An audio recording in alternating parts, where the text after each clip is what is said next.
Hi legends, welcome back. This is a bit of a different video for me. Normally we talk about movies and TV shows and normally we're watching them together. Today though we're doing a bit of a commentary kind of style video. I did this last week talking about concerts and the prices that they're charging for tickets. Today we're talking about Rachel Zegler. Now, as you've seen in the title, I don't agree with a lot of the hate that Rachel's getting. I actually think it's getting out of hand and I wanted to discuss it in today's video. So we're going to jump straight into it. Rachel Zegler is 22 years old. She was first discovered, I think, on YouTube, where she posted a lot of her covers because she's an amazing singer. And one of the most notable ones that went viral was her cover of Shallow, the song from A Star Is Born that was sung by Lady Gaga and Bradley Cooper. I don't think I need to introduce that song to anyone. I think most people know it. Movies she's previously been in have been West Side Story, Shazam, Fury of the Gods, and her anticipated releases are The Ballad of Songbirds and Snakes, the new Hunger Games movie for the prequel. I'm looking forward to it. I cannot wait to go. And then we have Snow White. And this is where most of the controversy comes from. We're going to sit here together and review the controversial things Rachel has said in regards to Snow White, and we're going to pick them apart and see if any of the comments she has made are in any ways deserving of the hate she has been getting for these comments. So we're going to take a look at these clips together, although when I say take a look at these clips, I mean I've already watched them. I've pulled apart quotes from it that we're going to discuss. If you want to see the interview, I will link it down below, but I'm not going to play it in case of copyright. The most controversial part of the interview, I've picked a few quotes here, one of which is when Rachel was talking about Snow White, she said she's not going to be saved by the prince. Okay, sure, there's nothing wrong with being in love or wanting to be saved by a prince. And sure, that doesn't need to necessarily change from the original movie, but I also don't think it's the worst change to make or anything that is this detrimental to the movie. She then goes on to say, she's not dreaming of true love, she's dreaming of the leader she can be. Again, I don't understand what's so inherently bad about her saying this.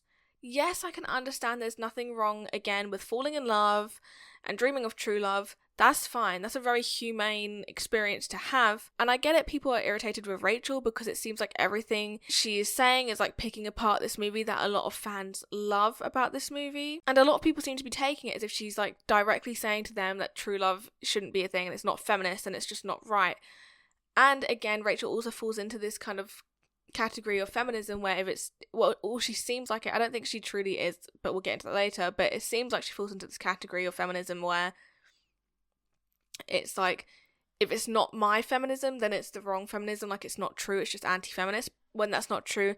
This whole topic of feminism isn't just black and white, there's a lot more nuance to it, and I think a lot of people can fall in that trap of thinking, well, if I don't think it's feminist, it's not feminist, when it's just not that basic. I also totally can empathise with the fact that if you're a big fan of Snow White, they definitely seem to be changing this so far from the source material. I understand how a lot of fans could be uncomfortable with that because it is getting quite far. I don't think we're going to have much from the original Snow White in it, but I am also excited to see what they're going to do with this movie. All this being said though, and some of her comments we've just pointed out, I don't understand how this has warranted the amount of hate she's gotten and why this has all fallen onto her shoulders when it's not like she's the one who's forced an executive's hand in changing the entire plot of Snow White. No, this definitely came from somewhere higher up. Rachel's only an up-and-coming actress. I don't think she has the power to change such an iconic movie. And if I don't want to put any blame onto anyone else, and I'm not trying to do this, but I'm just getting the facts out there, I believe Greta Gerwig was the one who wrote the screenplay for this new modernised Snow White. I'm not saying to send hate her way. I'm not saying about anyone. I don't really want any hate being sent to anyone who's talked about in this video. Especially Rachel, she's getting enough. But this didn't come from her. Whatever she's saying is because of the way this movie has changed from the higher-ups. She's just relaying what's happened in the movie. Now let's move on to the drama surrounding Rachel expressing her distaste of the original Snow White animation. Again, I will link all these interviews down below that we're talking about. In this one, Gal Gadot talks extremely fondly of the original Snow White. You can see for her there's a lot of nostalgia there with it, and it is nice to see her talk so lovingly about this movie. She actually deeply seems quite connected to it, and you can see this is quite a genuine love she has for the story. But then we contrast that with Rachel, who then talks about how scary the original movie was, saying, I watched it once and then never picked it up again. Now I'm bringing this point up, especially this point, because I saw so many comments saying that she's not a fan of the movie, she shouldn't be in it. So many people, there were so many likes on those kind of comments. So many people seem to agree that if she's not a fan of the OG, she shouldn't be playing Snow White. You would be shocked to hear you don't have to be a fan of the corporation, of the establishment, of the source material, of the thing, or the thing you're working for to be in it. You don't have to be a fan of the thing you're working for or with. Because imagine going to your friend who is applying for a job at Starbucks, who doesn't like coffee, and saying, you can't work at Starbucks. Why? Well, you aren't a fan of Starbucks, so you don't even drink coffee. How does that? So you should let someone who really likes coffee take the job, like a real fan. Otherwise you're just taking a job away from a real fan, and how can you even make coffee if you don't like coffee? I just need to make some money. Doesn't make sense. You wouldn't say that to your friend in real life. You wouldn't be like, hey, you can't, it just doesn't, it doesn't make sense. You wouldn't apply this to someone in your day-to-day life, and just because this is a big company doesn't mean she shouldn't take the opportunity of honestly a lifetime to work for such a big company just because she isn't a fan of Snow White. People also do this thing where they kind of pick apart Rachel as a person, and they can't seem to separate the art from the artist. Like, they can't seem to separate that she isn't Snow White. People say, like, her character traits are so different from Snow White and therefore she shouldn't play the role of Snow White. Do you guys not know what acting is? The actor does not have to be the embodiment of the character they are playing. That's insane to think that they have to be that. And I've never seen anyone say this about another actor or actress before, that they have to be the same person to play the role. At that point, you're just doing a documentary. Like, what do you mean they have to be the same? They don't. It's acting. Acting. I feel like I'm shouting into a void, and I feel like this video is going to get hate because it's going to find the audience that hates Rachel. But I don't care. I'm coming in here for her defense here. It's getting out of hand. And I just can't believe that people think this way. That one, if she's not a fan of the source material, she shouldn't be Snow White. And two, if she doesn't have the same character traits of Snow White, she shouldn't be Snow White. Make it make sense. And in Rachel's defense, with the whole comment about Snow White being scary, Snow White is quite a scary movie. I rewatched it previously this week or last week, whenever this video comes out. If it didn't get hit down by copyright, you can probably see it. I'll tag it up here if it's available. I go into more depth about how feminist Snow White is because I rewatched the movie with you all. But I think a lot of people are taking Rachel's specific comment about Snow White being scary out of context, as if Rachel is saying the character Snow White is scary and the whole arc of Snow White being in love is scary. We can argue about the arc a bit later of Snow White's. When I interpreted Rachel's comment like a normal person, I believe that she was just saying Snow White can be scary for kids. I thought it was scary when I was younger. I remember being scared by the evil queen in Snow White when I was like 4 or whatever, and this isn't shocking to me to hear someone around my age say the same thing about Snow White. Have you not seen the evil queen dressed up in the old like hag costume she had, like the potion she took? That was scary. That still gives me nightmares if I look at her when she did that through the window thing where she peers in. Don't lie and tell me that wasn't scary. That was scary. That was peak horror for a 4-year-old. And she was meant to be scary. She was the evil queen coming to kill Snow White. Because I mean, come on, even in Disneyland, I think in America, there's a ride called Snow White's Scary Adventures. Rachel also points out in the interview, and I mean, come on, even Disney are calling it Snow White's Scary Adventure. How is it shocking that Rachel herself has said that Snow White is scary? Disney have acknowledged it too. So there is some merit to her saying that Snow White is scary without, like, me agreeing. Because Disney have kind of also agreed. They did that years ago. But I'd also say, so many people my age, so many of my peers would also say that Snow White was scary when they were younger. I remember when I went on the ride in Disneyland Paris for Snow White, I was scared. It was so scary when they had, like, the evil queen turn around and she was the old version of herself with, like, the apples. Peak horror. All of that being said, though, with me agreeing with her saying that Snow White is scary, looking at this interview, the only issue I see is when it comes down to the way Rachel expresses herself in this instance. But there's nothing wrong with what she's actually saying. Because the one thing is what I wanted to point out is if she truly didn't like Snow White, she wouldn't have been nodding along to Gal Gadot saying all those loving things about Snow White with like a smile on her face. But then again, even if she doesn't like it, it's really not a big issue that deserves all of this media coverage and hate that she's getting. I think in the interview you can see that Rachel still does have some fondness of the original Snow White. It's just the way she delivers the whole thing about it being scary, just after Gal Gadot has spoken so lovingly about the original. And again, it's the way Rachel expresses herself, but also, girlie, I relate. I'm not the best at getting my point across and expressing myself the best without it almost offending someone. She then says, the cartoon was made 85 years ago, and therefore it's extremely dated when it comes to the idea of a woman being in roles of power and what a woman is fit for. Let's dissect this. The original Snow White, whilst we can appreciate its achievements for its time, and the fact it's not an entirely anti-feminist movie or whatever, as there is no issue with a woman cleaning dishes or falling in love. We can agree. If that's what she wants. Because we don't want to fall into the trap then of being a society where that's the only value a woman is seen to have. And yes, we shouldn't try to mould women to all fit into the same category to deem them a feminist figure. Because it is true, a woman can still be a mother and still be a feminist. A woman can want to be a data analyst and still be a feminist. A woman can want to be a boxer and still be a feminist. All of this is true. But again, you could also argue that the depiction of Snow White as a cleaner, a housemaid, is outdated. And that's not the only role a woman should be seen to have. Because for instance, in the original animated movie, as soon as Snow White sees the way the dwarfs have been living, she goes to instantly clean up after them. That's not something you really want to show anymore, or something I wouldn't want for like younger girls to see. And you may call me stupid for that, but I've just lived too long with men who don't clean up after themselves, and they should. But I feel like the message shouldn't be that you should clean up after the men in your life, and I know people would come at me saying, that's not the message, she's kind, she's this. Sure. But if you in your life have dealt with men that are like this, that don't clean up after themselves, I do feel for her in the movie that her first instance is to clean up after these disgusting men. And when you look at Snow White on its own, it's definitely not a feminist movie. And I think we should be able to acknowledge this and have a conversation about this, all while recognising this does not take away from any achievements or your love of the original animated movie. I believe this is where like most people take the greatest offence when it comes to this discussion. And I really wish it wouldn't be like so shunned to talk about how Snow White maybe isn't the most feminist movie, because I mean it definitely isn't.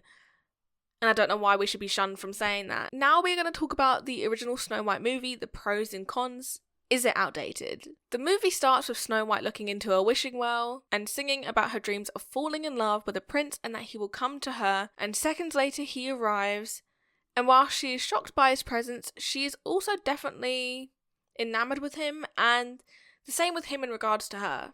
Now one may say, Queen of Manifestation. I would kind of agree. It was kind of iconic to see her like wish for a man in a second and then he comes the next moment. Icon. I've said it before and I'll say it again, there is nothing wrong with falling in love or wanting to fall in love or wanting a man. That's fine. That's not what we're disagreeing with. But I guess you could say in the modern day it's a bit tiresome to see the only thing a woman wants is a man. But the heart wants what it wants, and this depiction isn't harmful, because as much as you argue that Snow White is kind in this movie and she's really wholesome and she's loving and that's what saves her in the end, you could also argue the only thing she really mentions in this movie is wanting the prince to come. That's her only focus, truly, is she wants the prince, she wants to stay away and hide from the queen, and she wants the prince. She just really wants him. We're going to talk a bit more about that whole point and topic a little bit later. Right now though, I want to talk about, again in this interview, will be linked down below, I'll keep saying that so you don't forget. Rachel in this interview makes a comment that the prince stalks Snow White, which I will come here to say that simply isn't true. That does not happen in the movie. This definitely does not happen. In the movie, the prince actually has like 2 minutes of screen time, if that. More like 30 seconds, if I'm being honest. But in those seconds, he is almost a reflection of Snow White. And he also wants to find true love and ride off into the sunset. So they are like a mirror image of each other. And the only difference is he takes action to pursue her, to find her and save her.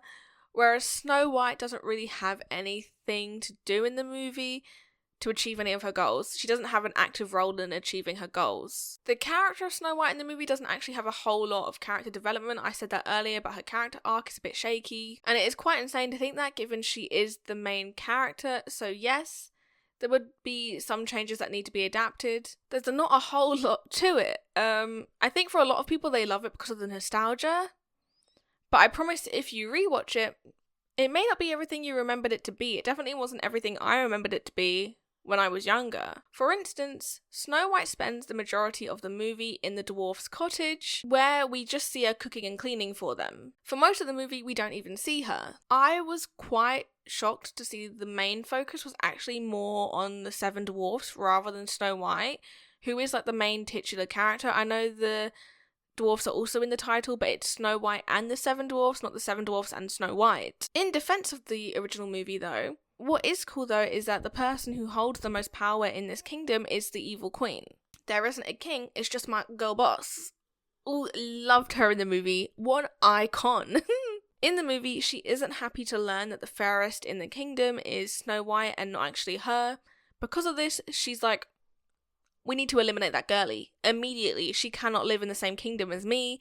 That's honestly hilarious that is her thought process. But whilst this is great that we have the most powerful person in this kingdom being a woman, the only negative thing I would say about this depiction is that when women are in power in movies, it's more commonly depicted as a bad thing, as something to fear, and we see this in the evil queen. Yes, she is physically the most powerful character in this movie, as she can wield her own power. She's also the queen. She's also the villain in this world though, and not someone to be applauded.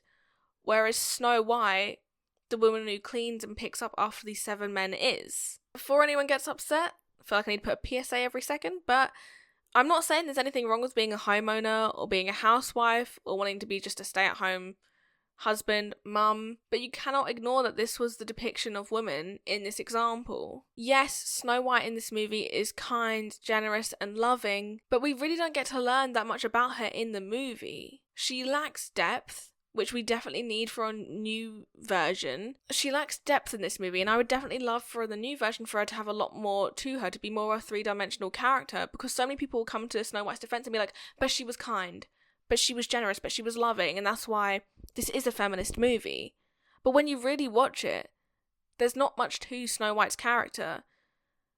Grumpy in the movie has more character depth and development. I mean, he gets a whole arc. That's something Snow White doesn't even get in the movie. He goes from disliking Snow White and being misogynistic to liking Snow White and probably still being misogynistic, but he still had that growth. Something Snow White never got. In regards to the romance aspect of this movie, I would also be on the side of the fans saying I would like to actually see it in this new modern version.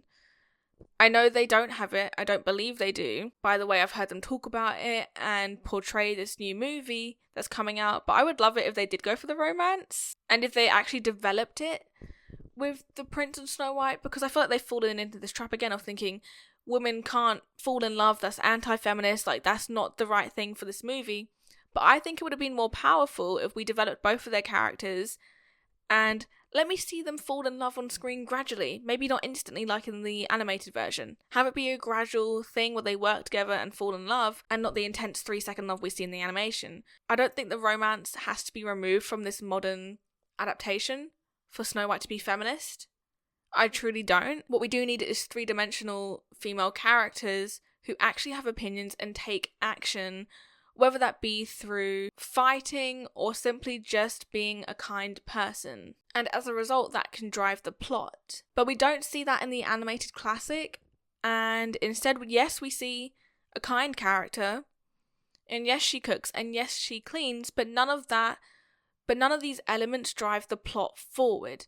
We see all these things happening to her, but none of it is because of anything she does. And that's truly where my main issue comes with this original Snow White, the animation from 1930 something, whenever it came out. And I don't like it that everyone tries to put up this wall where you're not allowed to criticize the original movie, when some of the things Rachel have said, I think have been quite valid.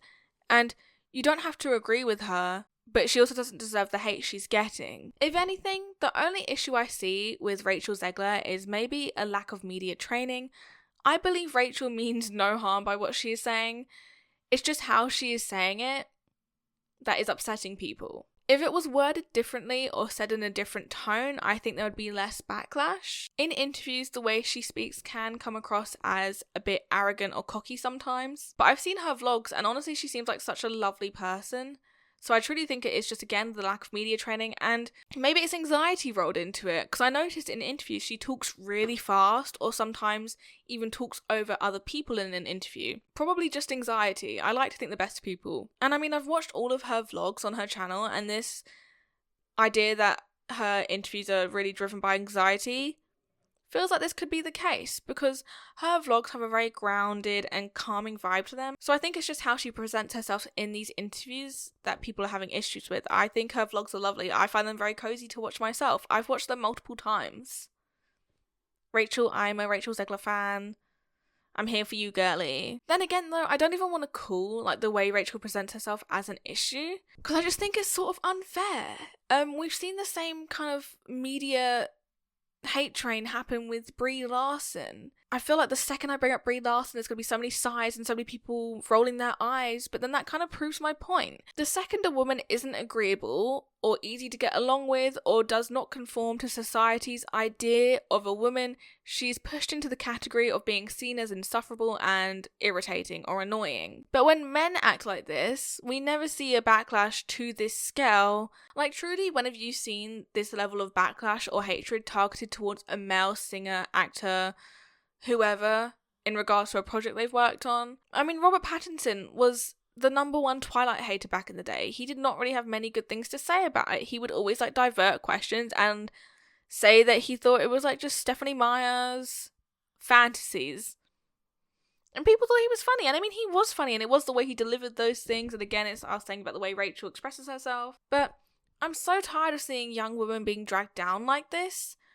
We really need to stop this. It's so unfair and so unnecessary. Again, with Brie Larson, it's like with her interviews with Chris Hemsworth came out, you could argue Chris Hemsworth was matching her energy and attitude, and all of the hate was directed towards Brie, with people calling her annoying and unlikable, when Chris was sat there exhibiting very similar behaviour. But from his side of things, there was an excuse. People were defending him. They were like, oh, she must have annoyed him too much that day. Oh, he was probably tired. I didn't see that excuse for Brie Larson being used, ever. We could also discuss the infamous Jesse Eisenberg interview. Everyone probably under the sun knows this interview. I will still link it down below if you want to see it. It's very painful for me to watch. This interview, it was debated whether he was flirting or being a jerk. I feel like it's such an obvious example of a man being a jerk, yet people will still take these leaps to protect him and label it as harmless and flirting, when it is clearly anything but. He spends the interview like humiliating this woman.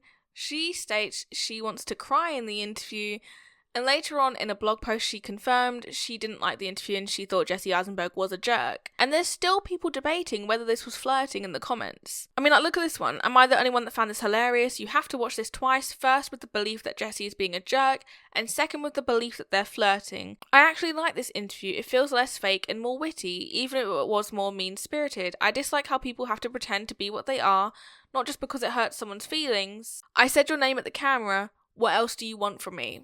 Jesse's the best. When I watched that interview, as a woman myself, and who has been in situations with men where they've talked to me like that, it feels extremely derogatory and just humiliating to be in that situation, and it's not a nice situation to find yourself in. It truly baffles me how so many people thought that that was like such a quirky, fun interview, when it, to me, seems so obvious it's the opposite. And imagine if Rachel talked like this to an interviewer. She would not be allowed back on the internet. There would be no hope for her. Everyone would literally be out with their pitchforks, like they were with Shrek in his swamp.